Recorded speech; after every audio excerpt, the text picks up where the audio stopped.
Bonjour à tous et merci à vous, mesdames et messieurs, d'être en notre compagnie pour cette nouvelle édition de Droit de réponse, votre émission de débat et de décryptage des principaux sujets d'actualité parus dans la presse en semaine.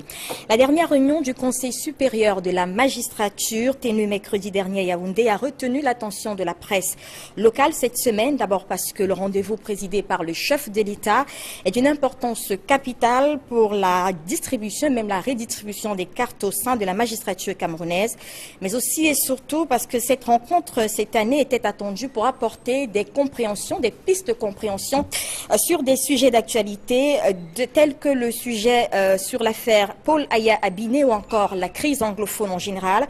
Crise anglophone, parlons-en justement. C'était également mercredi 7 juin la dernière audience prévue dans le cadre de l'affaire des leaders anglophones interpellés et détenus suite à la crise qui paralyse donc les régions du sud-ouest et du nord-ouest depuis novembre 2016. L'audience de ce mercredi devrait permettre de statuer sur la mise en liberté sous surveillance judiciaire, une liberté sous condition qui sera refusée après à peine 10 minutes d'audience contre toute attente. Nous reparlerons de ces sujets dans cette édition de Droit de réponse. Mais avant de refermer en fin de mission, j'appellerai mes panélistes à réagir sur notre sujet d'actualité paru ce vendredi. On a appris vendredi donc que l'équipe dirigeante de Camrail, concessionnaire du chemin de fer, avait décidé de démissionner.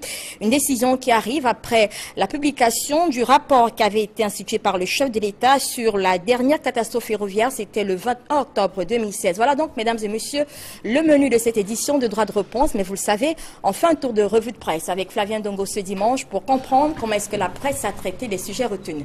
Bon dimanche à vous, Flavien. Bonjour Albertine et bonjour à tous les panélistes. Et merci à vous. Alors, revue de presse avec deux sujets à la une ce dimanche. D'abord, cette réunion du Conseil supérieur de la magistrature et l'audience dans le cadre de l'affaire concernant le leader anglophone. Alors, bien avant, nous commençons bien entendu par le Conseil supérieur de la magistrature et bien avant donc la tenue de ce conseil, la nouvelle expression présentait déjà les hommes forts de cette structure très importante, les hommes forts donc, de cette structure chapeautée par le président de la République. Le journal fait savoir dans le jeu et même l'enjeu même fait par le quotidien. Laurent Esso, la cheville ouvrière du Conseil supérieur de la magistrature et vice-président d'ailleurs du Conseil qui parle donc à l'oreille du président de la République, Jean Foumanakam, le conseiller juridique du président de la République et secrétaire permanent du Conseil supérieur de la magistrature, présenté comme étant la plaque tournante d'ailleurs de cette structure également. Alors, dans les spéculations avant le Conseil, la nouvelle expression évoquait déjà le cas Paul Aya Abiné, le magistrat hors hiérarchie, qui avait donc été interpellé tel un malpropre et gardé dans les geôles du secrétariat d'État à la gendarmerie à Yaoundé. Les dossiers disciplinaires, les magistrats récalcitrants, l'intégration donc dans le corps de la magistrature, des anciens auditeurs de justice et même plus encore le redéploiement des magistrats anglophones dans les régions du nord et du sud-ouest. Pour le journal Info Matin, l'accent a été mis donc sur Paul Aya Abiné et qui finalement a été mis à la retraite de façon précoce.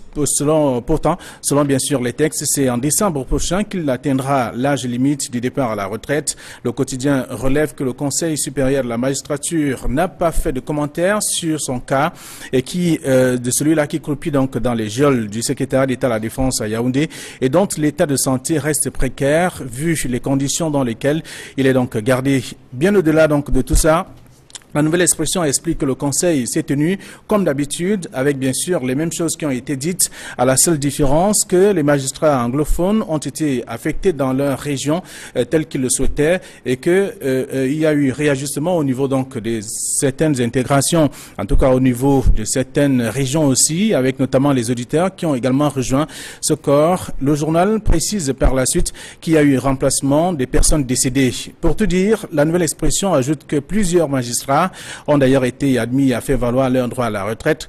Bref, c'est le même scénario qui s'est donc tenu après celui de 2014. Nous apprend d'ailleurs la plupart des journaux donc la presse de cette semaine sur cette question. Alors, autre sujet qui a également attiré l'attention des médias et même qui est retenu pour cette autre édition de Droit de réponse, c'est bien entendu la question des leaders anglophones et donc après le dépôt de leur demande de mise en liberté provisoire et le rejet, on a pu lire dans la presse, notamment la nouvelle expression qui a dit que, comme bien d'autres journaux aussi, que à la suite de tout cela, de l'audience du 7 juin dernier, on a pu voir que la demande a été rejetée et que ces derniers vont encore passer beaucoup de temps en prison.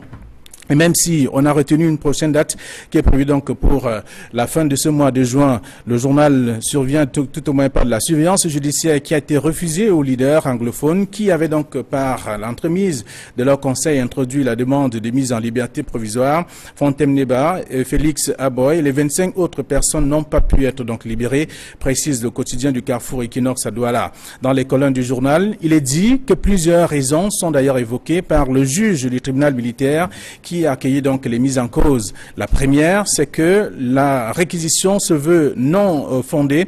La seconde, le juge donc s'est dit non qualifié donc pour examiner cette requête déposée par le Conseil des leaders anglophones concrètement.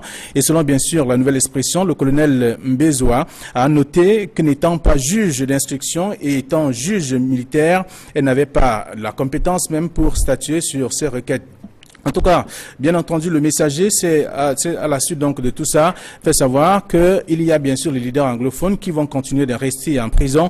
Le messager souligne que le juge ne pouvait pas accorder donc cette mise en liberté provisoire aux leaders anglophones parce qu'il est donc reproché aux prévenus des faits passibles donc de la peine de mort. C'est donc une peine perdue, même si l'affaire a été renvoyée au 29 juin prochain. Merci Flavien Ndongo pour cette revue de presse. C'est moi qui vous remercie. Alors, on va découvrir le panel qui nous accompagne ce dimanche et avec qui nous allons donc cheminer jusqu'à 13h30 tout à l'heure. Invité sur ce plateau, Maître Claude Assira, bonjour et merci d'avoir accepté notre invitation. Bonjour madame et merci de votre aimable invitation. Vous êtes avocat au barreau du Cameroun. Vous êtes également membre du collège des avocats constitué pour la défense des leaders anglophones interpellés dans le cadre de cette crise anglophone. C'est exact. Merci à vous d'avoir accepté notre invitation. Maître Emmanuel Pensi, bonjour et bon dimanche. Bonjour Albertine et bonjour à vos millions de téléspectateurs. Vous êtes avocat au barreau du Cameroun, vous également. Et j'aime à le préciser pour la suite des débats, vous êtes militant du RDPC. Oui, mais je ne suis pas mandaté par le RDPC pour parler ici. Et je pense que nous allons parler des affaires qui concernent la justice. Et sur ce point-là, c'est la liberté de l'avocat qui prévaut. Et j'aimerais bien que dans ce pays-ci, que ce soit le respect de la règle de droit et qui puisse prévaloir. Et il faut savoir également qu'on juge aussi bien en droit qu'en équité. Merci. Abel Limbi-Lobé, bon dimanche à vous et merci d'avoir accepté notre invitation. Merci Albertine. J'ai l'impression que je suis noyé dans un aréopage de juristes, avocats, magistrats à la retraite. Peut-être que je n'aurai rien à dire. Parce que beaucoup de choses à nous dire. Ah bon, je crois. Encore qu'au Cameroun, tout. Mais je me réjouis quand même de voir l'évolution de la pensée de Maître Pensi. Globalement, et quelques distances qu'il semble prendre un peu avec la conduite gouvernementale qui incombe à son parti. Je pense que les auditeurs ou les téléspectateurs, d'une manière générale, l'opinion note qu'il y a de plus en plus de personnalités à l'intérieur de ce parti qui nous rejoignent dans l'établissement du bilan négatif dans la conduite des affaires du pays. Et cette affaire qui tourmente l'univers judiciaire et la magistrature, les questions des leaders anglophones et tout ça, et je pense qu'on en parlera, mais je suis perturbé, extrêmement perturbé par cet état de choses. Je crois que c'est la préoccupation qui transparaît dans les préalables que Maître Pensi vient de mettre sur la table. Merci à vous d'avoir accepté notre invitation encore. Vous êtes donc en politique, conseiller municipal à la commune de Douala 5e. Maître Martin Bitton, bonjour et bon dimanche. Bonjour Albertine et bonjour à tous les téléspectateurs. Merci à vous d'avoir accepté notre invitation. Vous êtes également avocat au barreau du Cameroun, mais vous êtes surtout ancien magistrat. Oui, tout à fait. Mais je garde toujours ma liberté de ton. Même quand j'étais magistrat, je crois que ceux qui me connaissent ne le démentiront pas. Je crois que mon âge, parce que j'ai dépassé la cinquantaine, la soixantaine, je suis septuagénaire. Et donc quand je parle avec l'autorité d'un père, d'un grand-père, d'un arrière-grand-père. Et je n'ai donc pas froid aux yeux à dire la vérité, que ce soit pour apprécier ou pour désapprouver. Merci, on aura compris que les débats seront francs tout à l'heure. Alors, nous commençons directement avec le premier sujet de ce dimanche. Je le disais tout à l'heure, le président de la République a présidé mercredi dernier à Yaoundé la réunion du Conseil supérieur de la magistrature. Une réunion qui est intervenue un peu moins de 3 ans après la dernière du genre et à l'issue de laquelle un vaste redéploiement des magistrats a été constaté, nomination, promotion, départ à la retraite, affectation, bref, je le disais, vaste mouvement. Maître Biton, Martin, des journaux ont commenté en disant que ce conseil de la supérieure de la magistrature, le président avait procédé à une sorte de tsunami. Je reprends les propos d'un quotidien paru cette semaine. Mais est-ce que finalement on n'est pas resté dans une réunion du Conseil de la magistrature classique, au finish? Oui, disons que vous les journalistes, vous avez l'habitude d'annoncer des choses. Parfois, la montagne accouche souvent d'une souris. Moi aussi, j'ai entendu parler de tsunami avant la tenue ou, disons,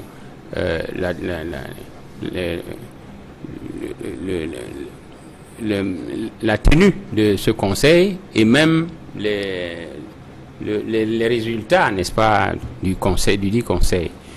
Je crois que lorsqu'on regarde, n'est-ce pas, les nominations à travers les journaux, on se rend compte qu'il y avait certes des déplacements, des promotions, mais le tsunami annoncé n'est pas arrivé. Oui. Maître Pensi, vous avez également la sensation qu'on a eu affaire à une réunion tout à fait ordinaire du Conseil supérieur de la magistrature?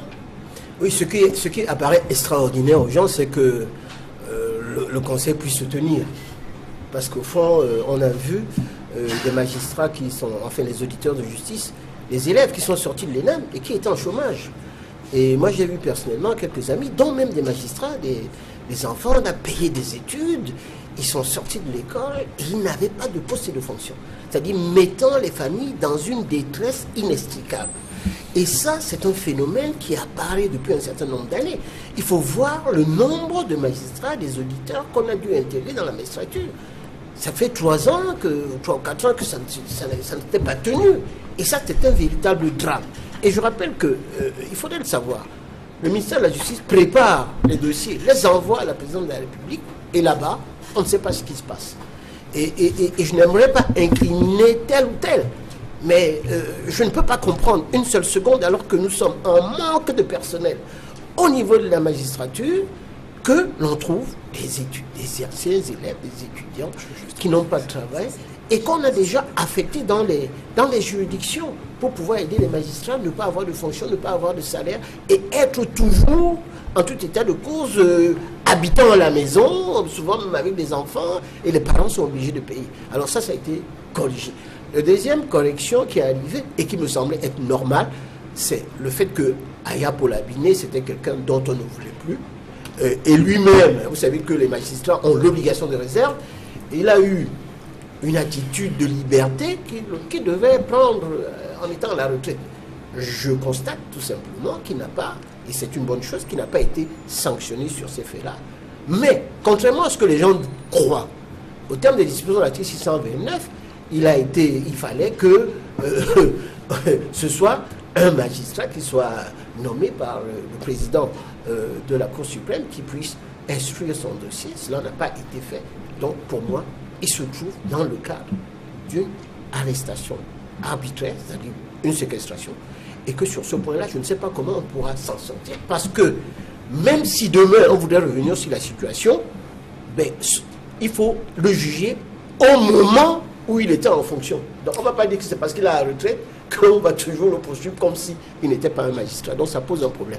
Bon, pour le reste, il y a quand même un élément qui était très intéressant, c'est le fait que parmi tout ce qui s'est passé, c'est vrai tout à l'heure, sur la revue de la presse, on a parlé des magistrats indisciplinaires, qui étaient récalcitrants. Je voudrais dire également qu'il y a eu des magistrats qui ont été sanctionnés pour un certain nombre de faits. D'autres qui ne travaillent pas assez, d'autres un peu corrompus. Bon, ce qui rentre dans le, classique de réunion qui sont au niveau de la discipline. Et surtout, un élément fondamental qui était très important, c'est les dispositions de l'article 51 de la Constitution sur le fait qu'on ait proposé, le Conseil supérieur a proposé quelqu'un pour devenir membre du Conseil constitutionnel, ce qui me semble dire que, enfin, peut-être que très bientôt, l'application des dispositions de l'article de la Constitution de 1996, on va créer le Conseil constitutionnel parce que la Cour suprême faisant fonction du Conseil constitutionnel, ça ne faisait pas, pour moi, c'était pas très sérieux. Alors, Maître Claude Esquira, justement sur la question, le cap Paul Laya-Binet, vous avez réagi cette semaine dans un journal de La Place et vous estimez justement que ce n'était peut-être pas la meilleure option de le mettre en retraite. Vous avez d'ailleurs dit dans ce journal qu'il pouvait très bien être maintenu dans ses fonctions. Alors, pourquoi ? Alors, il faudrait que je vous indique d'abord qu'il y a un élément de chronologie. Hein. L'interview est faite avant le Conseil supérieur de la magistrature. Et la question qui m'est posée est celle de savoir qu'est-ce que ce Conseil supérieur de la magistrature peut avoir comme conséquence pour le cas précis de ce magistrat, de ce haut magistrat. Et j'indiquais qu'au nombre des possibilités, compte tenu de la présomption d'innocence qui pèse, qui lui profitait, et qui lui profite encore à ce jour, il pouvait parfaitement être envisagé qu'il fût maintenu dans ses fonctions comme beaucoup d'autres choses. Et tout comme d'ailleurs, je voudrais indiquer, outre la présomption d'innocence, il y a que nous étions rentrés, il m'avait semblé en tout cas, j'avais espéré que nous étions rentrés dans une nouvelle ère qui nous conduirait vers des décisions d'apaisement qui permettraient à tous ceux qui se sont estimés à ce jour, à tort ou à raison, mais à titre personnel, j'ai tendance à penser que c'est plutôt à raison, marginalisés, stigmatisés, je parle des confrères et frères de la région anglophone, que ça pouvait être une décision de plus qui viendrait pacifier les choses et permettre que le processus vertueux puisse succéder au processus vicieux dans lequel on était plongé depuis le mois d'octobre. Bien. Malheureusement, je pense que, encore une fois, les va-t-en-guerre et partisans du jusqu'au boutisme répressif l'ont encore emporté et je ne peux que le regretter parce que je pense que notre pays a besoin vraiment de paix, de signes de paix pour nous permettre de reprendre une vie normale, d'autant que nous allons rentrer dans une période qui va être relativement troublée, perturbée par le seul fait des élections. Je pense que j'ai beaucoup de mal à envisager, à imaginer comment le président de la République, c'est l'élection majeure, va pouvoir annoncer une candidature pour l'ensemble d'un territoire qui est de toute évidence fractionné. Alors si on pouvait hiérarchiser tout cela, mettre une mise en la retraite, c'est mieux qu'une révocation par exemple? Je pense que... alors, disons les choses comme elles sont. Moi, j'ai considéré également, et j'ai eu l'occasion de l'indiquer de façon relativement simple et claire, que aller à la retraite, c'est ce que nous appelons tous les jours de nos voeux. La retraite, je ne la considère pas comme étant une sanction. La retraite est l'évolution normale de l'état civil. C'est la conséquence de ce qu'on a atteint un âge qui vous amène à bénéficier. D'ailleurs, dans certains pays, on dit jouir de ses droits à retraite, c'est-à-dire que c'est considéré comme étant un avantage. Malheureusement, les dévoiements auxquels on a assisté jusqu'à présent font que beaucoup de personnes qui y sont maintenues soit à titre de mesures de favoritisme pour leur permettre de continuer à agir dans l'intérêt de celui qui les y maintient, ou alors simplement parce que c'est une place de prébande d'où ils peuvent tirer un certain nombre d'avantages qui sont souvent illégaux. Par conséquent, le maintien dans la fonction, c'est-à-dire le non-départ à la retraite, est devenu aujourd'hui une situation normale de droit et c'est le départ à la retraite qui est considéré par beaucoup de gens comme étant une sanction. Donc je pense que valider ou entériner, homologuer le départ à la retraite d'un fonctionnaire me semble être une démarche normale. Maintenant, je vous ai entendu dire une chose dont je n'ai pas... Non, je crois que c'est le monsieur qui a fait la revue de la presse, qu'il est parti à la retraite de façon anticipée, si j'ai bien compris.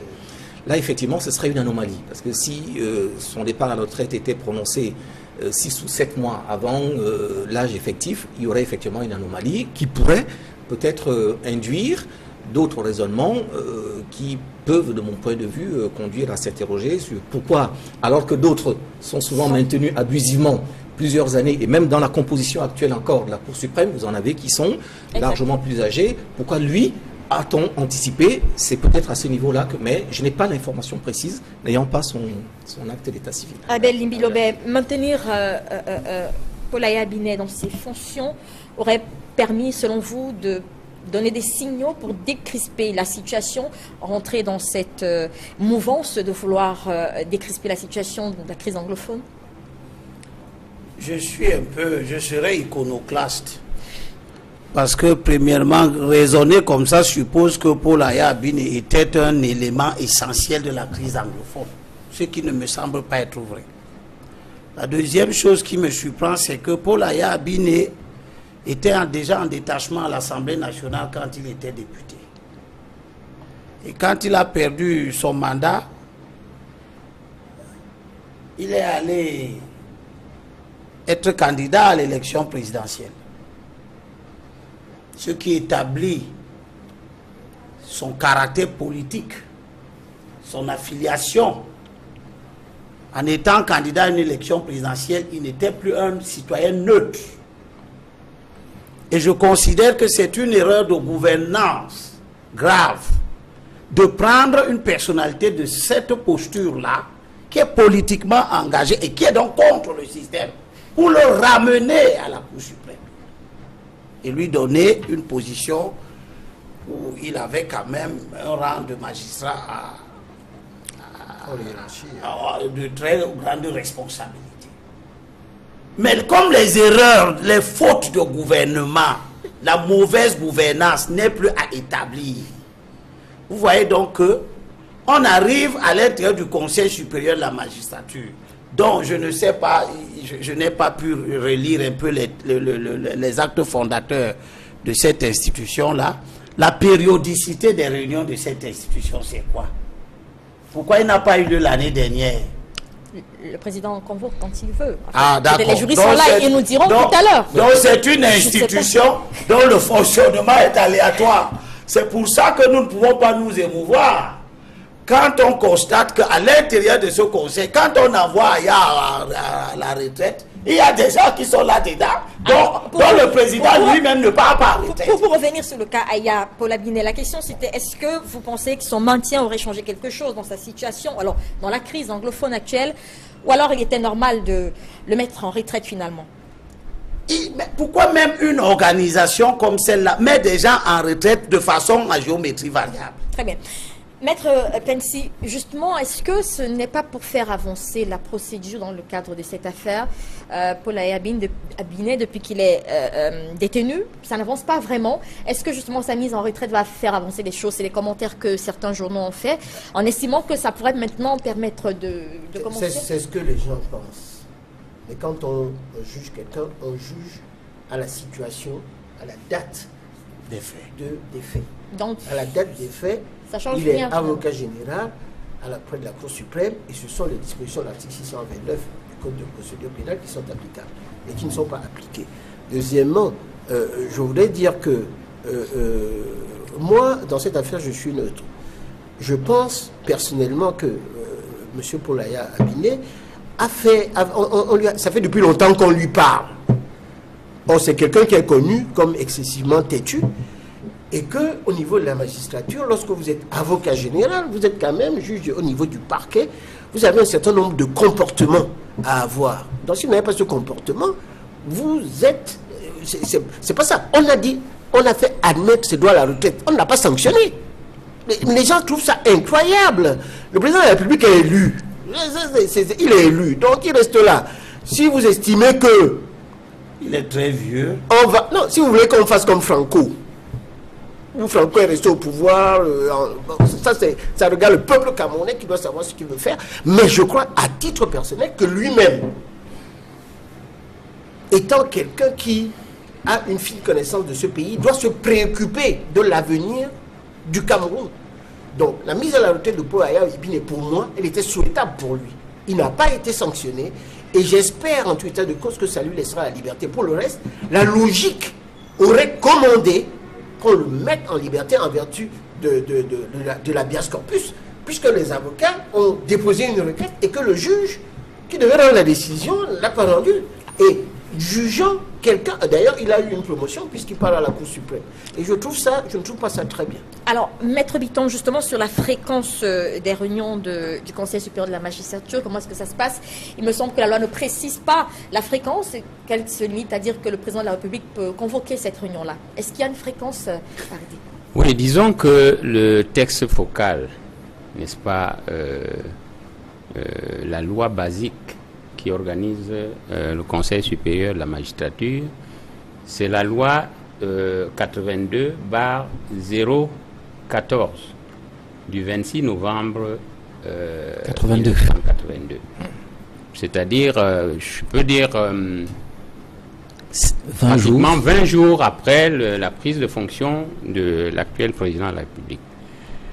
Et normalement, moi, je suis magistrat depuis 77, donc ça fait 40 ans que je suis dans la maison justice. La périodicité est annuelle. C'est-à-dire, chaque année, le Conseil supérieur de la magistrature doit se tenir. Et on a vu cette fréquence respectée jusqu'à un certain moment. Parce que moi, je me souviens, quand j'étais en fonction ici à Douala, en grande instance, on a même observé 5 ans sans que Est-ce que cela est consigné quelque part, cette fréquence annuelle? Je vous ai dit qu'il y a un texte qui organise là. Je ne pense pas, hein, cela étant. J'ai essayé de regarder le sujet. Même en France, il n'y a pas d'indication sacramentelle d'une périodicité. Ça a toujours été dans les usages.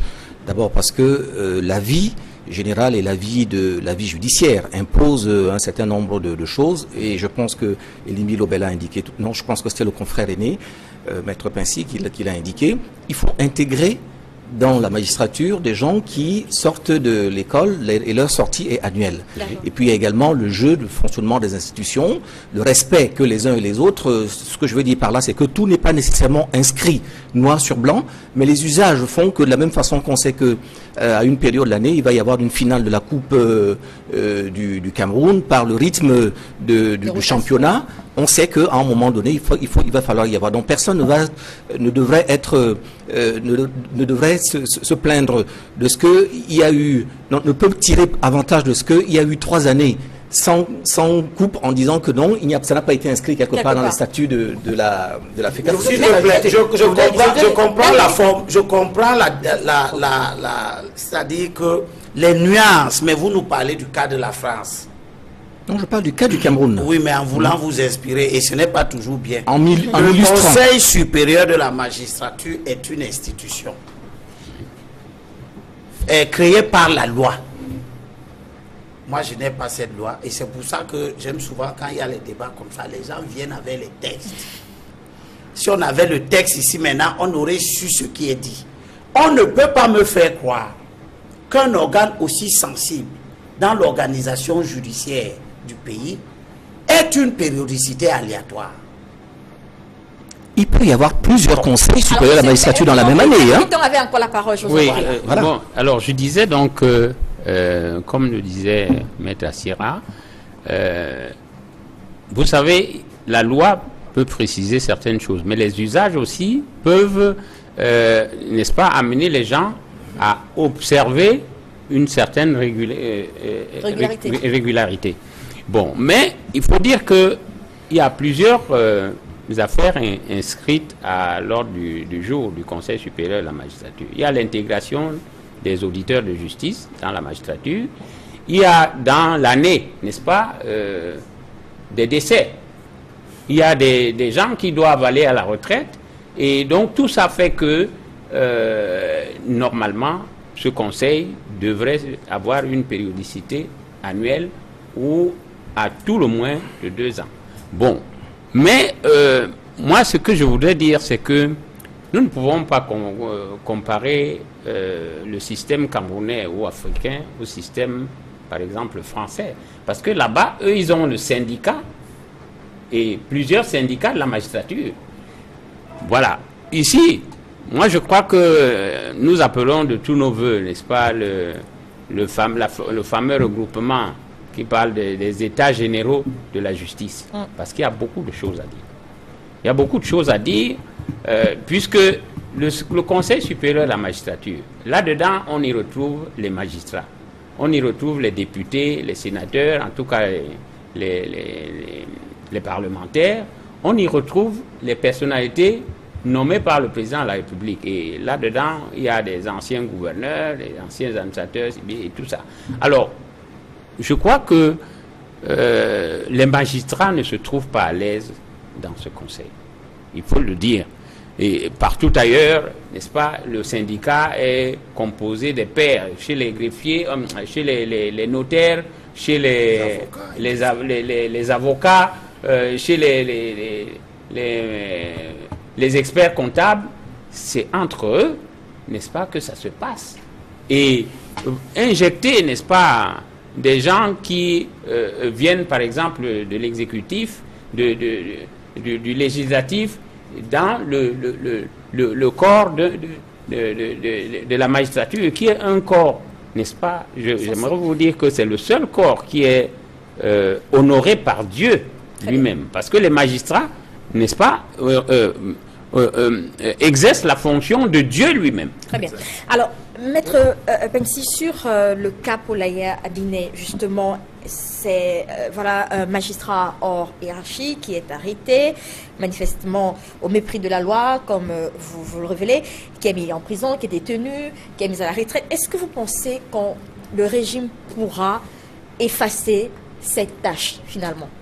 Bon, je voudrais dire une chose qu'on n'a pas encore relevée, c'est que pour l'instant, par rapport à la périodicité, et ça m'a été dit par plusieurs personnalités, ça ne date pas d'aujourd'hui, les gens ont peur, au lieu de dire au président... De convoquer. Oui, c'est-à-dire, il y a une... C'est-à-dire, si je vais lui dire ça, peut-être qu'il va m'enlever sur plusieurs affaires. Pourquoi est-ce qu'on devrait le dire au président? Mais il faut le lui rappeler. C'est-à-dire, vous êtes des collaborateurs, et vous dites, attention, il y a une note, vous faites une note, pour lui dire qu'il y a quand même tel cas, puisque... il admet des notes qui ne sont pas longues. Le président ne veut pas des notes qui soient plus d'une page, et en plus même une demi-page, qui doit être résumée pour expliquer qu'il y a un problème qui se pose, parce que c'est un problème d'ordre réel. Or, il semble que on n'arrive pas, contrairement à ce qu'on croit, quel que soit le degré des personnes, de l'irriter. Et c'est pour cela que les choses se passent comme ça. Donc, en définitive, il y a, il faut le dire, une inertie qui existe dans plusieurs domaines et qui est néfaste à tout ce qui se passe. Bon, maintenant revenons au cas de Poulaya Abiné. Poulaya Abiné, c'est un cas classique. Mais des gens, c'est vrai que son arrestation ne s'est pas faite il est là depuis janvier. Mais c'est pas possible. Quand vous êtes arrêté, à un moment donné, il y a des délais. Quelle que soit la procédure qui est en cours. Lorsque il n'y a pas de juge qui soit nommé, lorsqu'il est là comme ça au CED, c'est une situation qui est anormale. Et dans un pays, moi je trouve regrettable que les magistrats eux-mêmes, qui savent qu'il y a une violation flagrante de la loi, ne puissent pas statuer. Lorsqu'on a fait, avec l'habeas corpus, la procédure d'habeas corpus, c'est saisir le président du tribunal de grande instance d'une requête pour une libération immédiate. Et on a mis en délibéré. Et on le sait, quand on met en délibéré, le magistrat va se demander est-ce que je fais ça, est-ce que je ne fais pas ça. Et à la fin, il a une décision, et en sachant très bien qu'il est malade, qu'il a des problèmes, que c'est quand même un haut magistrat, et que les magistrats eux-mêmes doivent prendre des décisions. Les magistrats ne veulent même pas, en ce qui les concerne. Venons maintenant en ce qui concerne les syndicats, vous savez, je peux dire à Bitton, qui est un ami, on était au lycée ensemble. Bitton, matin, tu sais très bien que lorsqu'on a voulu faire un syndicat, on a sanctionné les magistrats. On a sanctionné, et je me souviens, il y avait un des magistrats d'ailleurs qui est devenu avocat. Nous l'avons pris comme avocat en disant que comme on t'a sanctionné, en coupant son salaire, en le suspendant là qu'il avait un crédit, nous l'avons pris comme avocat au barreau du Cameroun, puisque l'ordre à ce moment-là maîtrisait le tableau. Donc voilà une situation qui est compliquée. Je dis que Poulaya Abiné lui-même a cherché des vrais problèmes. C'est quelqu'un qui ne veut pas rester tranquille. Vous êtes député. Bon, vous faites des problèmes, vous quittez le RDPC pour aller faire une partie. D'accord.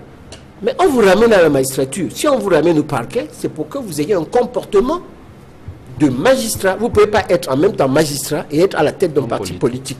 À partir de ce moment-là, les deux sont antinomiques et le mettre à la retraite n'est pas pour moi une sanction. Je rappelle tout simplement que en France ou en Europe, on ne veut pas en parler, mais les gens, eux, ils revendiquent d'aller à la retraite tôt.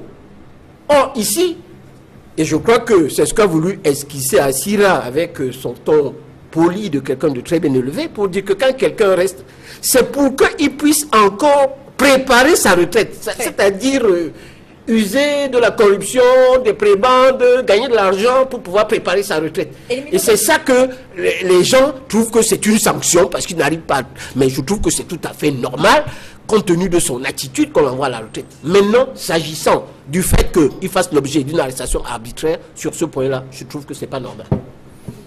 Premièrement, M.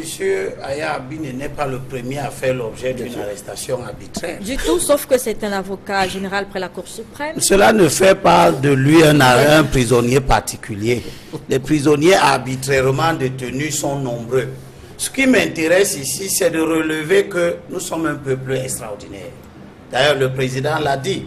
Nous sommes un peuple d'individualistes, plus préoccupés de réussite personnelle que de l'intérêt général. Les gens ne se rendent compte du mal que le jour où le mal les affecte en particulier. Voilà un corps. Voilà des magistrats.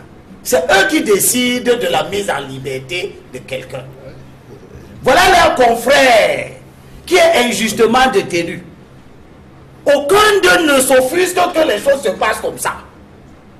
Jusqu'au jour où un autre magistrat sera aussi détenu arbitrairement, qu'il se rendra compte que le pays s'y marche mal. Pour le moment, tous ces magistrats-là considèrent que ça marche bien. Ils étaient au Conseil supérieur. Personne n'a osé lever le doigt pour dire que la situation de Aya est comment. Il faut que les Camerounais voient comment nous nous comportons. Les gens ne deviennent des opposants que le jour où on les a arrêtés. Il est sur un cheval. Il court, le cheval le fait courir, il arrive à des postes de responsabilité, il a un bâton en main, il frappe les pieds du cheval pour que le cheval se casse. Quand le cheval le jette à terre, on le prend, on le met en prison pour laver sa tête. C'est ce jour-là qu'il devient opposant. Mais les gens sont malades, affectés par la mauvaise gouvernance tous les jours. Et les Camerounais ne voient pas ça. C'est pour ça que je dis que nous sommes entrés dans une phase où ce ne sont plus les constats de malgouvernance que nous devons établir. Ce que nous devons faire, et j'invite les gens à y réfléchir de façon assez assidue, c'est de savoir que 2018 qui arrive là est une année spéciale. C'est la seule année. La prochaine année comme 2018 se trouvera en 2032. C'est la seule année où toutes les élections qui structurent la vie nationale vont avoir lieu.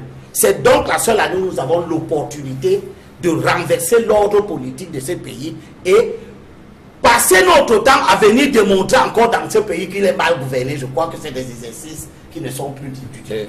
Alors, oui, rapidement. Oui, je voudrais donner une précision.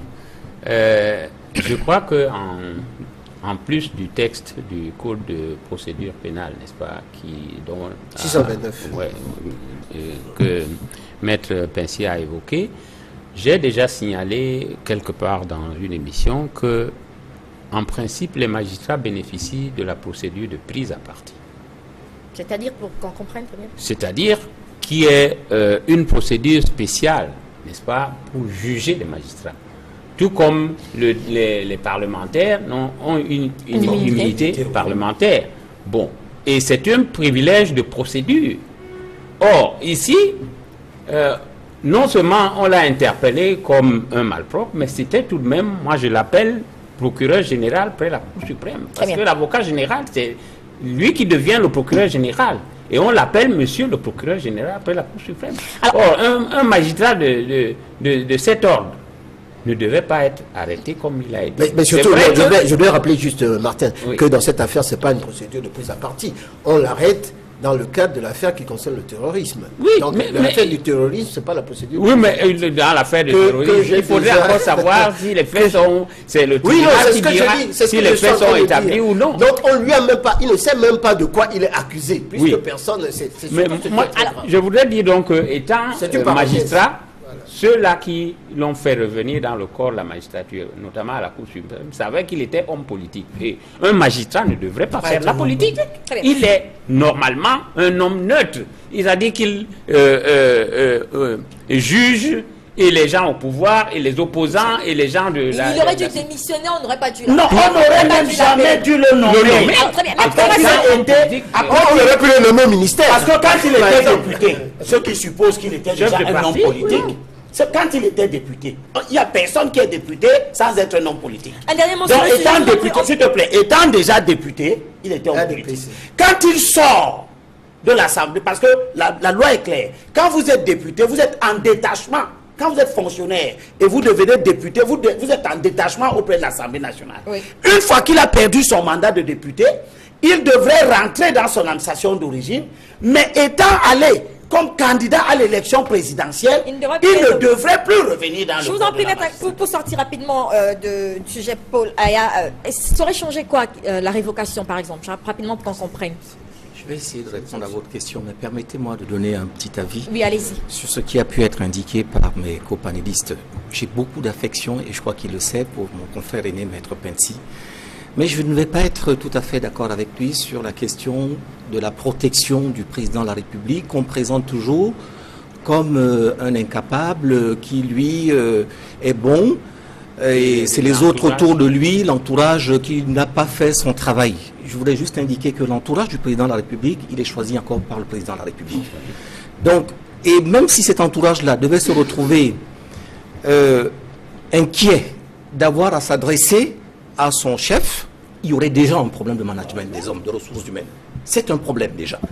Donc, je ne comprends pas ce raisonnement qui consiste à indiquer que non, le président de la République, il faut que quelqu'un lui tienne pratiquement la main pour lui indiquer que voilà, écoute, regarde, là, ton agenda dit que le Conseil supérieur de la magistrature... Même moi, mes collaborateurs me rappellent souvent, il y a tel dossier qui passe, il y a quelque chose à faire. Sauf que dans cette raison, il n'est pas bien que quelqu'un qui a 84 ans soit là-bas. Je suis tout à fait de ton avis. D'abord, ce que tu dis n'est pas contradictoire avec ce que je dis. Je suis en train d'expliquer qu'il y a...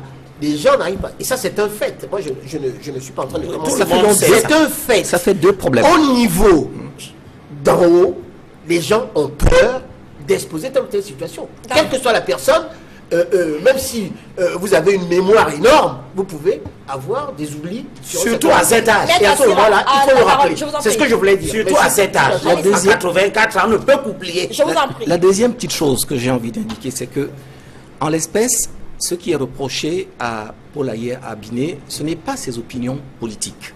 Parce que si vous voulez qu'on parle des opinions politiques de Paul Aya Abiné, je ne suis pas son conseil, hein, je ne le défends pas du tout, mais nous sommes tous des citoyens de ce pays et le nombre de personnes, d'agents qui sont de toute évidence en incompatibilité parce qu'ils sont membres du RDPC avec les fonctions qu'ils n'auraient pas dû exercer où ils sont, je pense que le fait qu'on les maintenu là n'était qu'une sorte d'équilibre, de pacte on va dire, obscurs, de gens qui ne sont pas tous amenés à bien faire. Voilà. Donc, ce n'est pas pour ses opinions qu'il a été poursuivi, c'est en revanche parce qu'il est poursuivi dans le cadre d'infractions pour lesquelles il est encore aujourd'hui suspect. Bien. Maintenant, l'enquête qui va se mettre en œuvre désormais permettra peut-être de déterminer son rôle dans la situation. La troisième petite chose que j'ai envie d'indiquer, c'est que moi, je m'interroge vraiment personnellement, tout ce qu'on a dit ici, c'est la nécessité du Conseil supérieur de la magistrature. Parce que quel est l'intérêt qu'il y a à avoir un organe qui ne sert pratiquement à rien du tout, qui intervient 1, 2, 3 fois, parfois 5 ans, tout à fait de façon aléatoire, et où vous retrouvez toujours systématiquement la validation de tout ce qui a été précédé auparavant. Les débats, ils ne servent à rien du tout. Le président de la République est en même temps le président du Conseil supérieur de la magistrature, le vice-président est le ministre de la Justice, donc pratiquement les mêmes qui font chacun de son côté, qui reviennent valider dans une instance qui n'a pas d'existence propre, puisque les réunions se font à la présidence de la République. Honnêtement, le Conseil supérieur de la magistrature, pour moi, on pourrait purement et simplement le mettre de côté. Ça ne changerait, je vous dis, strictement rien à la situation actuelle du magistrat, ni à la situation de la justice et du justiciable. Parce que moi, c'est le justiciable qui m'intéresse. Donc, s'il n'y a rien qui vient changer son sort, autant supprimer, au moins les choses sont plus claires. Que proposez-vous à la place? Rien du tout en l'état actuel des choses. Ça va poser des problèmes. Voilà. Au niveau des sanctions... Maître Serra, la parole, je vous en prie rapidement. Voilà, Dernière chose, c'est que je ne sais pas si je dois féliciter mon voisin. Mais félicite-moi. Ou plutôt lui en vouloir de m'avoir enlevé une chose que j'avais envie de dire. Parce que tout ce que nous disons sur Paul Aya Abiné n'a qu'une seule signification, une signification réelle, c'est que ça nous... Paul Aya Abiné, quand je parle de toi, je parle de nous, je parle de moi. Et ce qu'il dit est tout à fait exact. Je raconte toujours à l'occasion de mes plaidoiries le cas des Juifs en France, où quand on venait attraper les Allemands, on venait chercher les gens du premier étage. Personne, ceux des 2 étages plus au-dessus ne disaient rien du tout. Lorsque le 2e jour on venait les prendre, ils ne disaient rien. Ceux du 3e ne disaient rien. Quand on venait enfin prendre ceux du 3e, ils appelaient ceux qui étaient dans les étages en dessous, mais ils n'étaient plus là puisqu'ils avaient été enlevés sans que personne n'ait plus rien à dire. C'est exactement dans cette situation. Le cas de Paul Aya Abiné nous interpelle tous. Parce que si un magistrat, bénéficiant de ces protections, il est magistrat, il est magistrat hors hiérarchie. Parce que tout ce qu'on dit ici, le magistrat hors hiérarchie, même quand il est au parquet, bénéficie d'un avantage particulier qui lui donne l'obligation d'être entendu par le Conseil supérieur de la magistrature. Donc, c'est des protections qu'on a mises en place et celles que le confrère Aîné a parfaitement indiqué tout à l'heure, qui sont prévues dans le Code de procédure pénale. Si vous arrivez à mettre autant échec à une personne qui est si protégée, que sera donc le justiciable vendeur de la rue? C'est à ce niveau-là que nous devons tous être inquiets. Rapidement, je vous posais une question. Est-ce que c'est pas... Est-ce qu'il y a une logique, justement, quelqu'un qui est interpellé, détenu comme Paul Aya Abiné, qui ne soit pas révoqué? Est-ce qu'il y a une logique qui soit... On se sera attendu à des sanctions, à une sanction quand même, puisque la mise à l'arrêt n'est pas une sanction, n'est pas révoquée. Il y a... Je comprends votre question. C'est-à-dire que là, en fait, c'est un peu la côte mal coupée, oui, mal taillée. Voilà, on ne pouvait pas sanctionner parce que je pense qu'on avait peur, justement, là, de mettre un peu d'huile sur le feu. Ça aurait été une sanction, on va dire, compréhensible, oui, plus logique dans la logique, tout à fait de ce qui a été mis en place. Mais dans le même temps, voilà, on ne pouvait pas le conserver puisque, manifestement, on voulait régler un problème pratique. Soit dit en passant, on s'interrogera toujours sur le fait de savoir si un conseil supérieur à la magistrature doit permettre de régler des problèmes d'intendance et de ménagerie. Je m'interroge, donc c'est encore une fois raison de plus pour dire que pour moi le Conseil supérieur de la magistrature ne peut pas servir à ça. On y va rapidement, très rapidement, je vous en prie, Non, on passe rapidement, je vous en prie, parce que le temps il s'écoule. L'autre point qui aura retenu l'attention lors de ce Conseil de la magistrature, vous l'avez évoqué tout à l'heure, Maître Pensi, c'est donc ce membre du Conseil qui a été désigné pour être nommé donc au Conseil constitutionnel. Je vous le disais tout à l'heure, ça dénote de l'imminence de ce Conseil finalement, Conseil constitutionnel. Il faut l'espérer, parce qu'au Cameroun, moi je ne suis pas là pour lire dans la mare de café. On annonce des choses et après ça dure.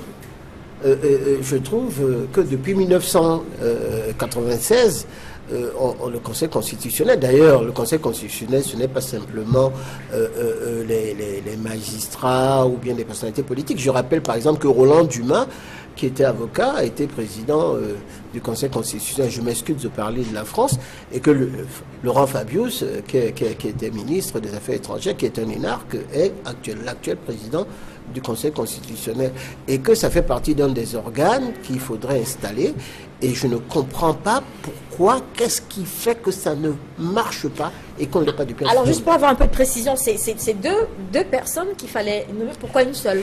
Alors c'est ça également, les dispositions de l'article 51 de la Constitution disent que c'est 2 personnes qu'il faut proposer. Je ne comprends pas pourquoi il n'y a eu qu'une seule personne qui a été proposée.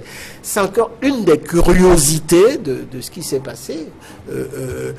Pour l'instant, je crois que c'est une mauvaise chose. Mais je voulais dire tout à l'heure que quand on révoque quelqu'un, il faut qu'il y ait une procédure disciplinaire. Très bien. Or, il n'y a eu aucun dossier disciplinaire ouvert contre Paul Aya Abiné. Très bien, on y va rapidement. Et à ce moment-là, la procédure disciplinaire doit précéder la procédure pénale.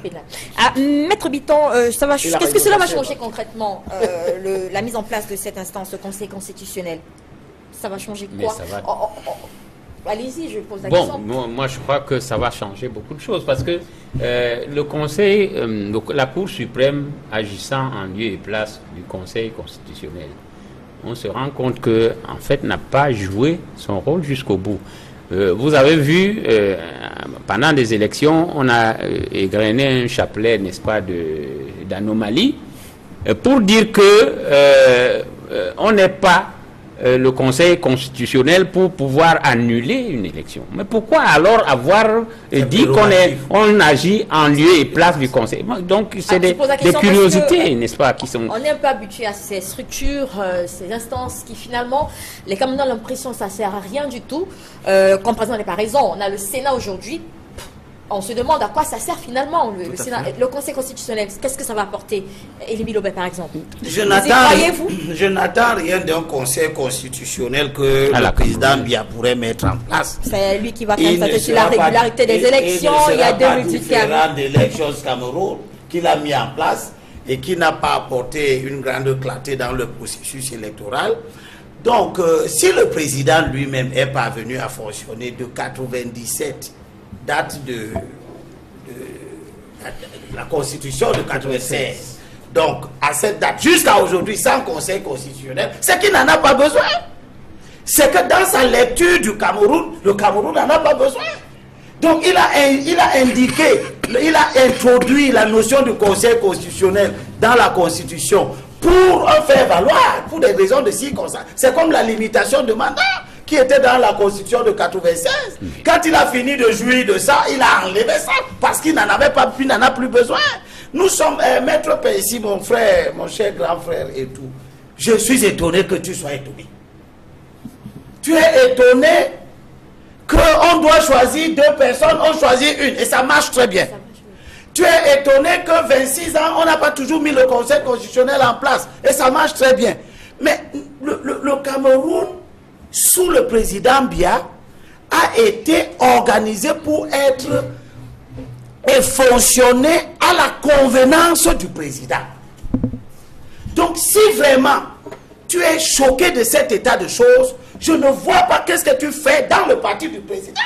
Viens avec nous et rejoins-nous pour qu'on lutte ensemble pour un véritable assainissement de la vie publique. Tu ne peux pas t'étonner des choses aussi élémentaires qui se produisent. Un mot sur le Conseil constitutionnel, Maître Assira. Il y a eu un Conseil constitutionnel en Côte d'Ivoire, hein, au Gabon. Voilà, au Gabon. Oui. Bon, donc on a vu. Ces exemples-là parlent d'eux-mêmes et moi je pense qu'on n'a pas besoin de rajouter. Et vous-même, je pense que en posant la question, vous y avez répondu, en indiquant déjà, en prenant l'exemple qui est le plus flagrant, une machine dont on s'est passé pendant très longtemps sans que l'établissement des lois n'ait pu être en quoi que ce soit affecté. Et depuis que cet organe, je parle du Sénat, a été institué, ça n'a pas amélioré le processus de la loi.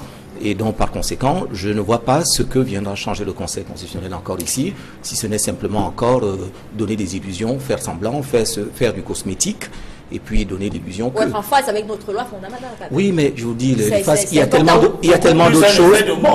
Moi, je vais vous dire une chose, c'est que je serais plus heureux que pour être en phase avec notre loi nationale, qu'on donne vie à l'article 66 sur la déclaration des biens et du patrimoine, que de faire ce cosmétique-là qui permet juste à certains amis d'avoir des postes de pouvoir. Voilà. Très bien. Ce sera la dernière sortie de ce sujet sur le Conseil supérieur de la magistrature. Déjà le temps de dire bonjour à Edmond Kamga qui nous a rejoint. Bonjour à toi et bon dimanche.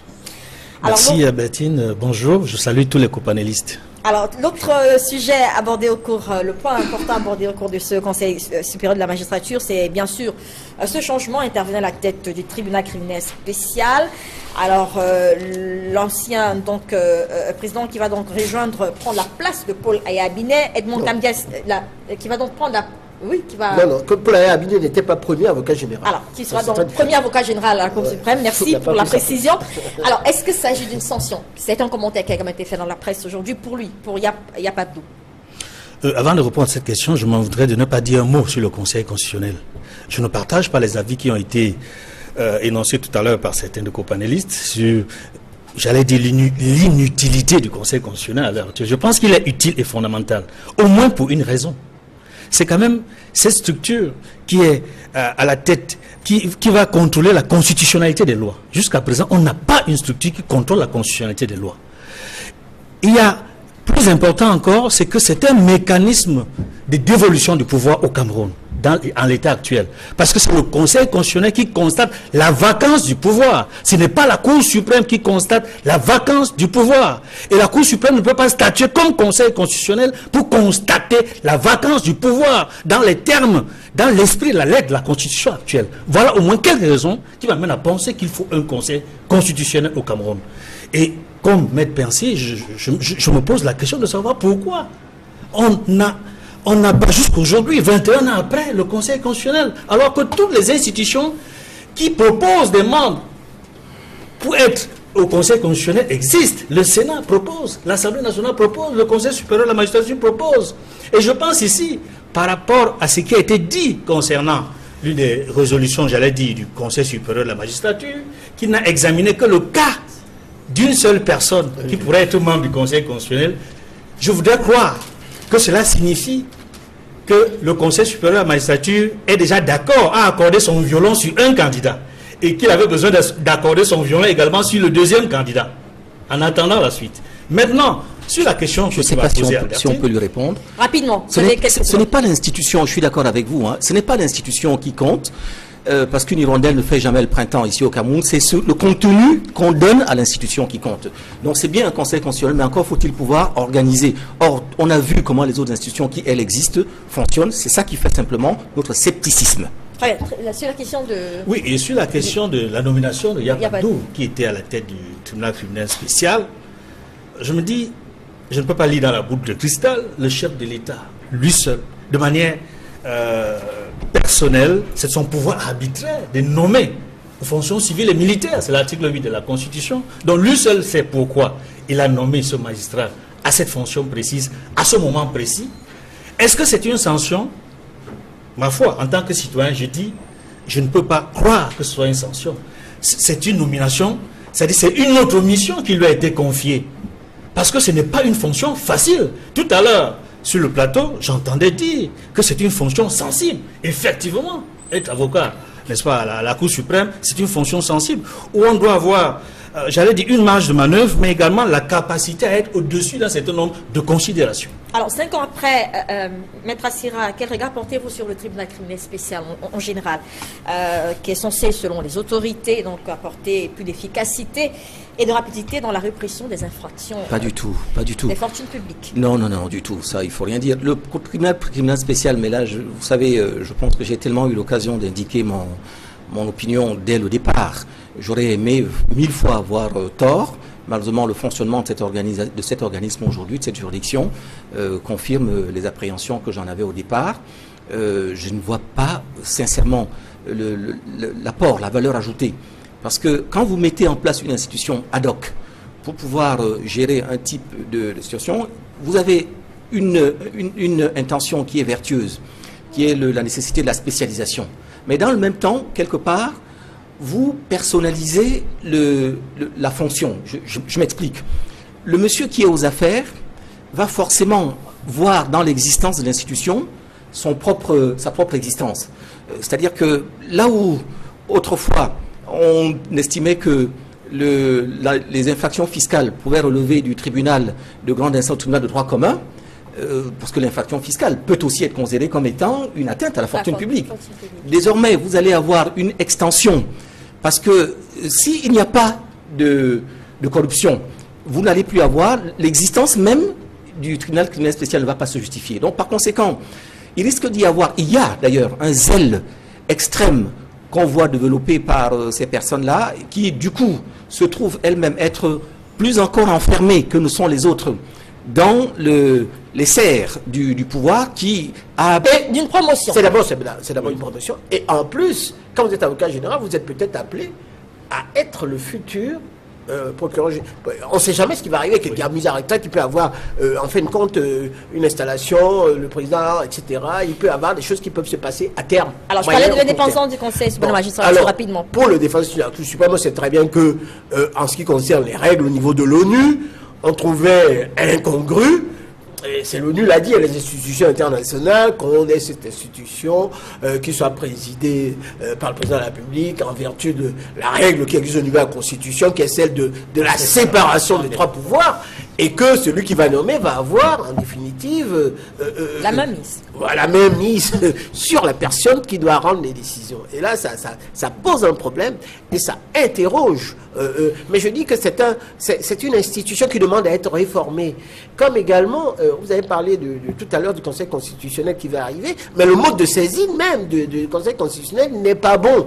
On peut le saisir d'une autre manière dans plusieurs pays pour que tout le monde puisse... Il y a d'ailleurs en France, on appelle le QCS, c'est-à-dire des procédures maintenant pour soulever l'inconstitutionnalité d'une telle décision ou d'une procédure pour pouvoir d'abord l'amener devant le Conseil constitutionnel pour savoir si les poursuites ou les textes respectent la Constitution. On voit au Gabon comment cette dame-là a eu tous les pouvoirs en faisant, etc. Et on ne parle que d'elle. Je voudrais donc par là dire que il ne faut pas, lorsqu'on nomme quelqu'un à un poste, comme un ami m'avait dit un jour, ouais, j'étais bien quand j'étais chef service des marchés.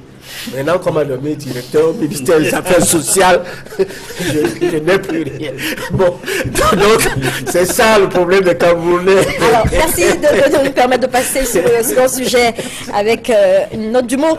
Alors, nous disons donc, notre président sujet ne s'éloigne pas de ce premier, puisque nous restons avec la crise, le thème sur la crise anglophone, en abordant à présent le point de la situation des leaders détenus dans le cadre de cette crise, et ce depuis plusieurs mois déjà. Ils étaient encore devant le juge mercredi au tribunal militaire pour une autre audience qui avait comme principal enjeu donc de statuer sur la demande de liberté sous surveillance. Maître Claude Assira, je disais tout à l'heure, vous êtes donc membre de ce conseil des conseils des avocats donc pour la défense de ces leaders anglophones. Alors, est-ce qu'il s'agissait bien d'une demande? Ça veut dire que l'on pouvait soit l'accepter, soit la rejeter. Pourquoi ça fait autant de bruit aujourd'hui que la demande de liberté a été rejetée? Je crois que vous posez la question avec un air faussement naïf, parce que vous savez très bien que le dossier en lui-même justifiait que le regard de l'opinion nationale et l'opinion internationale puisse être focalisé. Il s'agit quand même rien moins que du dossier de ceux qu'on soupçonne d'avoir mis le feu aux poudres.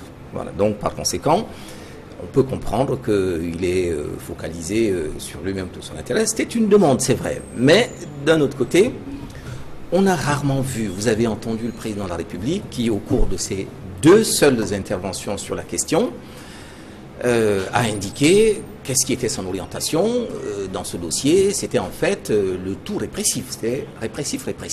Et puis, nous pensons que nous avons la possibilité de saisir la juridiction, faisant notre travail normal. Nous apprécions, aux côtés des autres, à qui on ne retire absolument rien, le pouvoir d'apprécier. Et nous pensons qu'il est envisageable que, tout en maintenant le procès en cours, qu'il puisse bénéficier de la liberté qui, soit dit en passant, n'est pas une faveur, puisque nous l'avons justifié en indiquant des textes particuliers, et même, avant nous, le même tribunal poursuivant d'autres personnes qui avaient également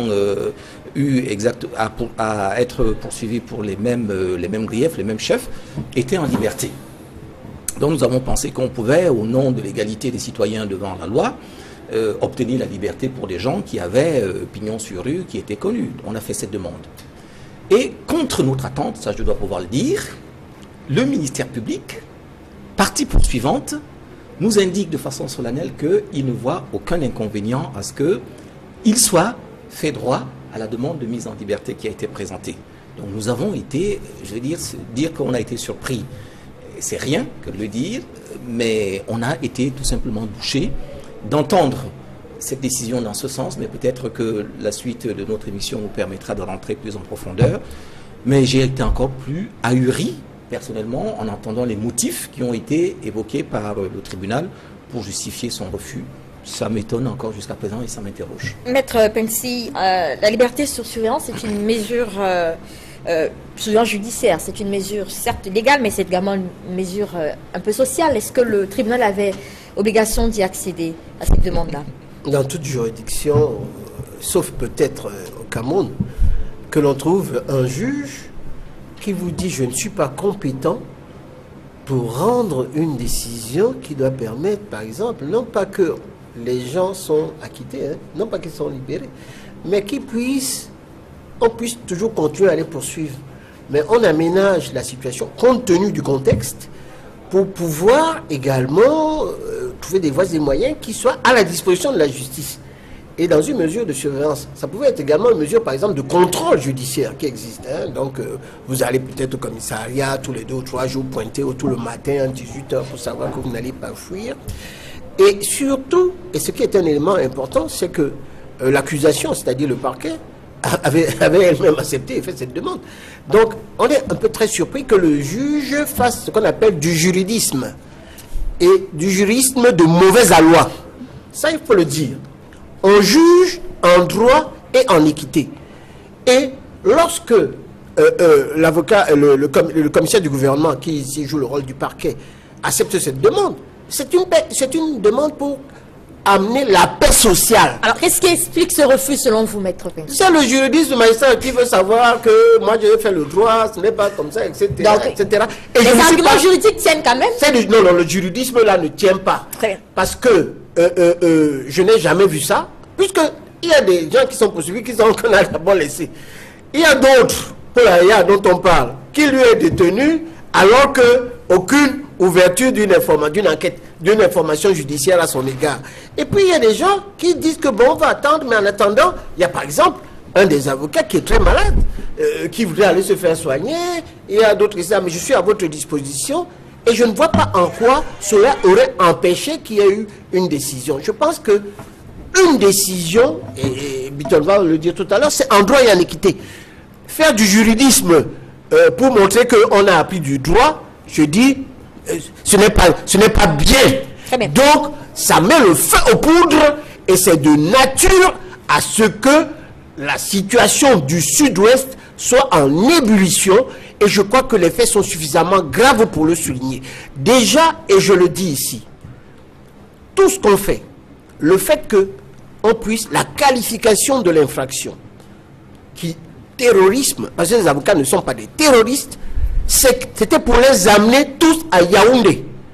Tout ça, c'est les problèmes de ce qu'on appelle la centralisation excessive. Le TCS tout à l'heure que vous avez parlé, quand on a parlé de 50 millions, c'est parce qu'on voulait ramener toutes les procédures à Yaoundé, pour que ce soit Yaoundé qui contrôle, pour que la personne qui soit là, on peut l'appeler au téléphone, le convoquer, pour lui dire que c'est pas comme ça que ça fonctionne. Et je dois dire, cette centralisation excessive, vous la retrouvez à tous les niveaux. Vous n'avez pas la décentralisation parce que les gens veulent contrôler l'argent, et ce pays-ci marche mal, tout simplement parce que la centralisation est à tous les niveaux, et lorsque le juge fait de la politique, elle fait une mauvaise politique parce que ça ne va pas dans le sens de la paix sociale et de l'intérêt des Camerounais. Elim Bilobé, sur le sujet, surtout aussi par ce revirement de situation. Oui, je suis très embêté parce que moi je suis un homme politique. Ceux-ci sont des juristes. Il y a les politiques aussi parmi ces juristes qui ont certainement des positions politiques. Il a dit qu'il était d'abord ici comme juriste et avocat. Ça n'enlève à rien sa casquette du RDPC, je crois. Ah oui, ok. Le droit est non partisan. C'est ça. Il y a un autre aspect. Je ne connais pas beaucoup les dispositions du code pénal, mais je crois avoir lu quelque chose concernant les commentaires tendancieux. Comme étant les commentaires des actions en justice qui visent à orienter l'opinion contre l'une des parties.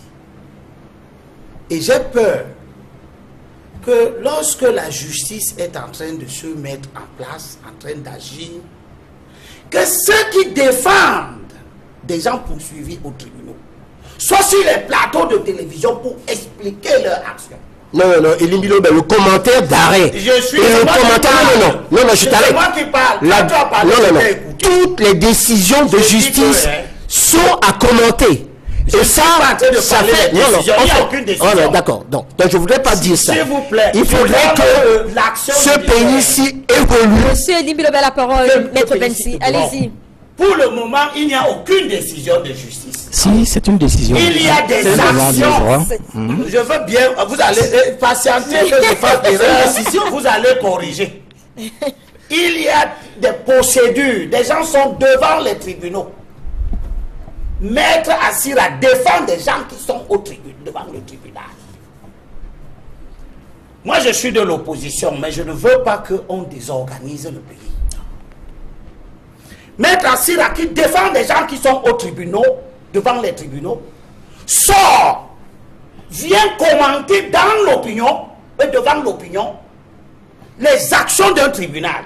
Ça se fait partout. Dans le but d'influencer l'opinion, comme si c'était l'opinion qui faisait les décisions de justice. Alors pour vous, c'est la raison pour laquelle... Il faut que nous fassions attention à cette dérive qui veut transposer les jugements qui doivent rester des actes de justice sur les plateaux de télévision où on vient juger. Et on est là contre. Tout est fait pour mettre en difficulté le gouvernement. Alors, qui peut avoir de bonnes raisons de détenir ces gens-là. C'est de là que le tribunal et le gouvernement qui détiennent. La situation. Il dit que le parquet a poursuivi, non? Non. N'est-ce pas? Je dis, ces gens sont poursuivis par le gouvernement. La défense se fait également au niveau ce que je constate au niveau des médias. On ne défend pas quelqu'un qui est poursuivi au tribunal. J'ai été membre du Conseil de l'ordre, oui, et je dis que tout ce que fait Maître Assira est conforme aux dispositions des règles déontologiques. Je vous en prie. Et c'est comme ça que doit se comporter un avocat. Allez-y, Maître n'importe où, même au niveau des médias. Je vous en prie. Et je le félicite de l'avoir fait et il n'est pas le seul. Je vous en prie. Dans ce pays, si on veut fermer la bouche des avocats et les faux opposants comme vous qui soutiennent en dessous le gouvernement camerounais alors que ce n'est pas le gouvernement, c'est le tribunal militaire, nous commentons une mauvaise décision qui a été rendue par une juridiction. Et je peux vous assurer que vous avez des livres, des livres et des tonnes de documents qui parlent tout simplement des commentaires d'arrêt. Moi, je suis fatigué dans ce pays-ci. Quand les gens viennent dire qu'il n'y a pas commenté des décisions de justice, vous en prie, allez-y. On les commente tous les jours. Et je voudrais le dire d'ailleurs. On n'a pas encore fini. Je voudrais vous dire, monsieur Lindy Lobé, quand vous ne connaissez pas un métier, il faut que je me taise. Parlez de votre blanchisserie. C'est une bonne chose. Et vous allez être... Et il me la parole. Merci pour la conclusion. Sauf que ça ne change rien à la réalité. Vous allez être... Et il me la parole. Merci pour la conclusion. Sauf que ça ne change rien à la réalité. C'est que ici, sur ce plateau, il y a des gens qui ont des clients devant le tribunal. Et ils ne payent pas. Ils sont ensuite, c'est gratuit. Je n'ai pas, mais le client peut ne pas payer. Est-ce que vous allez laisser Elimbi Le Balé à la fin? Oui, mais il faut pas vous parlerez après. S'il vous plaît. Vous parlerez après, Maître Bensi. Vous parlerez après. Les défenseurs des libertés. Je veux un peu de courtoisie sur ce plateau. Je veux continuer en disant que oui, allez-y. La partie qui poursuit ces gens, elle a aussi des avocats, non? Je ne les vois pas sur les plateaux de télévision convoqués par personne pour expliquer le bien fondé de l'action de la poursuite. Alors, pour vous, je vois seulement les défenseurs d'une partie. Est-ce que c'est pour cela que il y a ce référent de situation selon vous? C'est la question. Non, ça c'est d'abord le préalable. Oui. J'ai déploré ça parce que il y a là dans cette espèce de façon de transposer les actions de justice sur les plateaux de télévision, il y a là une manipulation de l'opinion contre une partie. Oui. Ensuite, on va aller rapidement, le temps passe. Est-ce que ça participe à la décrispation de la crise anglophone, oui ou non? Je vous ai indiqué depuis le début de cette affaire que la crise anglophone est une crise politique. La décrispation ne viendra que des mesures politiques. Il n'y aura pas autre chose. Les anglophones qui se radicalisent parce qu'ils pensent que, tel que notre pays est organisé, ils n'y ont pas leur place. Très bien, on va aller, lui, rapidement, Edmond Kamga. Oui, sur cette question, je voudrais m'offusquer de tout ce que j'ai entendu dire Elimbi Lobé. Je dois féliciter Maître Assira et l'ensemble des avocats du collectif de la défense qui fait un travail bénévole, gratuit, patriotique, pour soutenir des leaders anglophones qui se retrouvent dans une situation où ils n'auraient pas dû être. Je le dis parce que tout ce que M. Elimbi Lobé a dit m'offusque davantage parce que je croyais que c'est un homme politique de l'opposition. Mais je découvre que c'est un homme politique du pouvoir. Et peut-être comme M. Bensi l'a dit, un homme politique de l'opposition caché, de l'opposition, mais qui est caché dans l'opposition. Donc comme je suis de l'opposition, je comprends qu'en définitive, il est démissionné du SDF. Ça, c'était un préalable. Et c'est très important à le dire. Parce que le travail qui est mené par le collectif de la défense, mais je vous assure, il mérite le soutien même du peuple camerounais. Ce n'est pas seulement une question anglophone.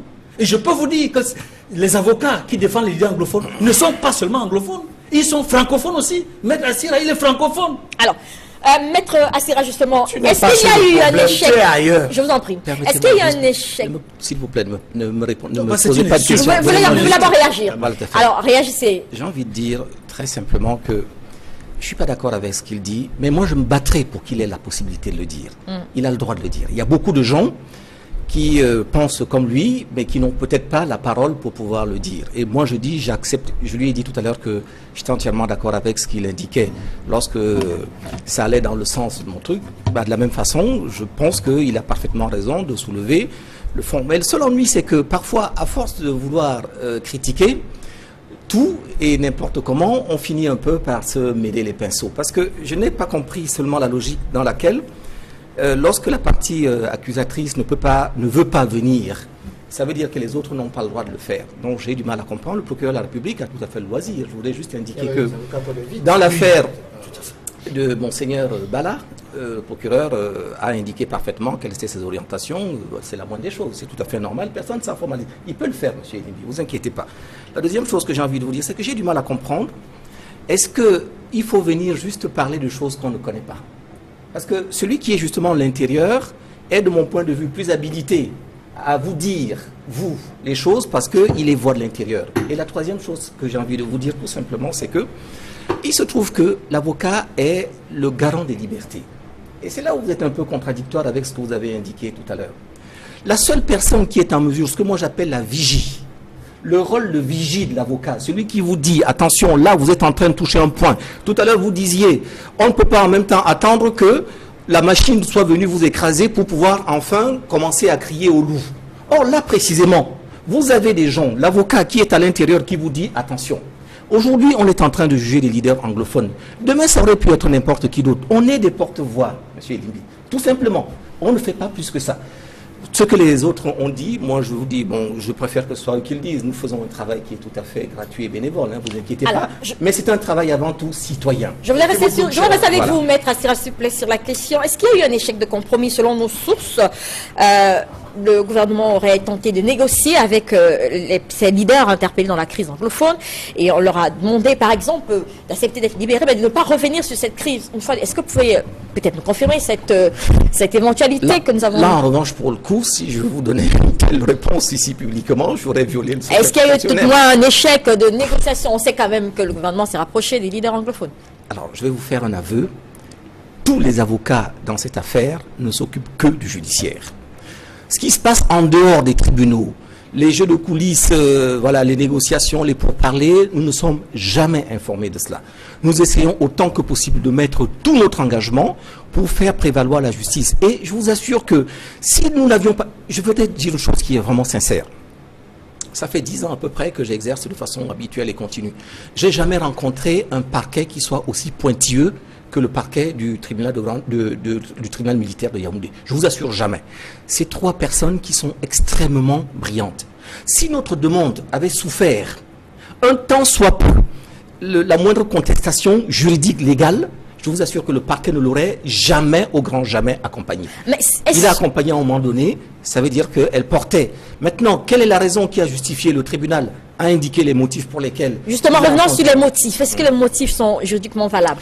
La seule chose que je peux vous dire, il y a eu 3 motifs en gros, hein, vous en avez rappelé au moins un tout à l'heure, mais ce que je peux vous dire, et ce que tout le monde... Oui, il y a 3 motifs. Le premier, c'est que le tribunal indique que elle n'est pas compétente, et je crois que le grand frère également a dit ça tout à l'heure, elle n'est pas compétente, mais là encore c'est un débat général, hein. M. Elimbi Lobé est d'accord, a le droit de ne pas être d'accord, mais je pense que le tribunal qui est le juge, la liberté individuelle qui lui est si chère, ne peut pas avoir moins de droits que le juge d'instruction, premièrement. Il n'y a pas un texte particulier, c'est vrai, mais il existe des éléments dans le code qui permettent de faire la transposition. La deuxième chose, c'est que le tribunal a pensé que l'article... nous l'avons saisi sur la base de demande de remise en liberté sous caution. Or, tel n'était pas le cas. Donc, de mon point de vue, il a été répondu faussement. Donc, il a été répondu, je veux dire, à bon droit, à une fausse réponse, à une fausse question. C'est pas la question qu'on avait posée. C'est pas la question que j'ai posée. Voilà, c'est tout. Oui, maître, vous voulez parler, Émile Loubet, vous voulez parler? Je voulais regretter l'amalgame que certaines personnes entretiennent et les libertés qu'ils prennent pour faire des jugements de valeur. Vous savez, il n'y a pas de médaille de l'opposition. Et je ne suis pas à la recherche d'un qualificatif de bon opposant. N'en déplaise à ceux qui croient que quand on est dans l'opposition, il faut démontrer que la terre doit être creusée, renversée par tous les bouts. Je n'appartiens pas à cette catégorie, Edmond. Lorsque même dans l'opposition, nous avons des comportements qui ne sont pas bons pour l'évolution du pays, vous ne me trouverez pas de votre côté.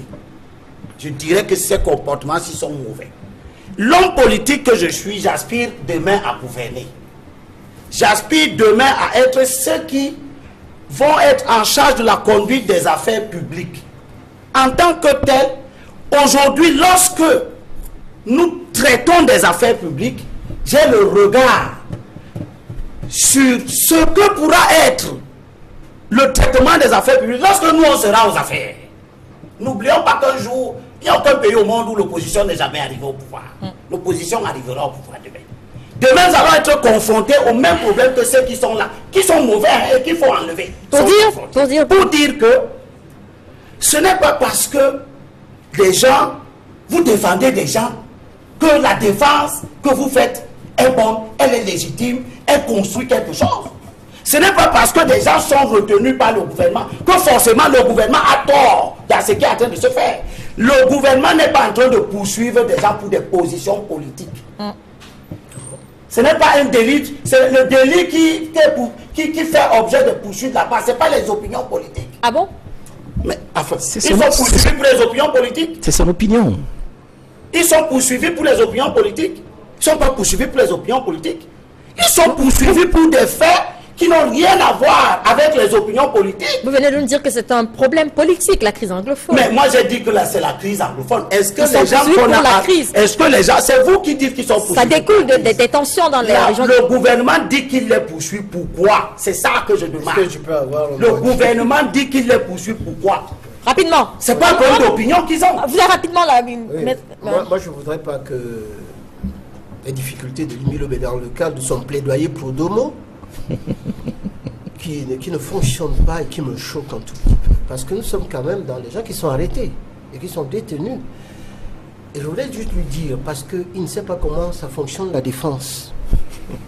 La défense est multiforme. C'est ça que peut-être qu'il ne connaît pas. Et je pense qu'en tout cas de cause... Non, c'est une ignorance. Rapidement, maître, le temps passe. On l'a est là les dernières tout à minutes. l'heure. Ça fait quand même une quarantaine d'années. Je suis avocat depuis 1977, barreau de Paris. Donc, je sais quand même de quoi je parle. Et lorsque je trouve des avocats brillants qui font un travail de bénévolat dans le cadre de la défense des libertés individuelles, même si vous êtes un homme politique, vous devez le louer parce que demain... Mais qui vous parle de l'argent? Vous parlez de paiement, non, je dis de bénévolat, défense des libertés. Juste. Autre chose que je voudrais dire, quand un juge a un dossier, que le parquet vienne soutenir en disant qu'il faudrait les libérer, puisque c'est le parti, c'est ça l'accusation.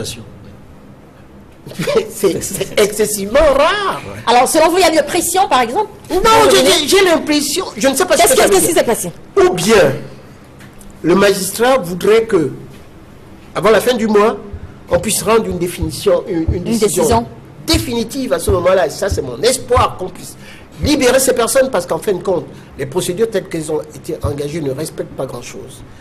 Et je souhaite vraiment pour la paix, parce que la paix sociale au Cameroun est plus importante que tout. Rapidement, je ne mets pas dans la paix sociale.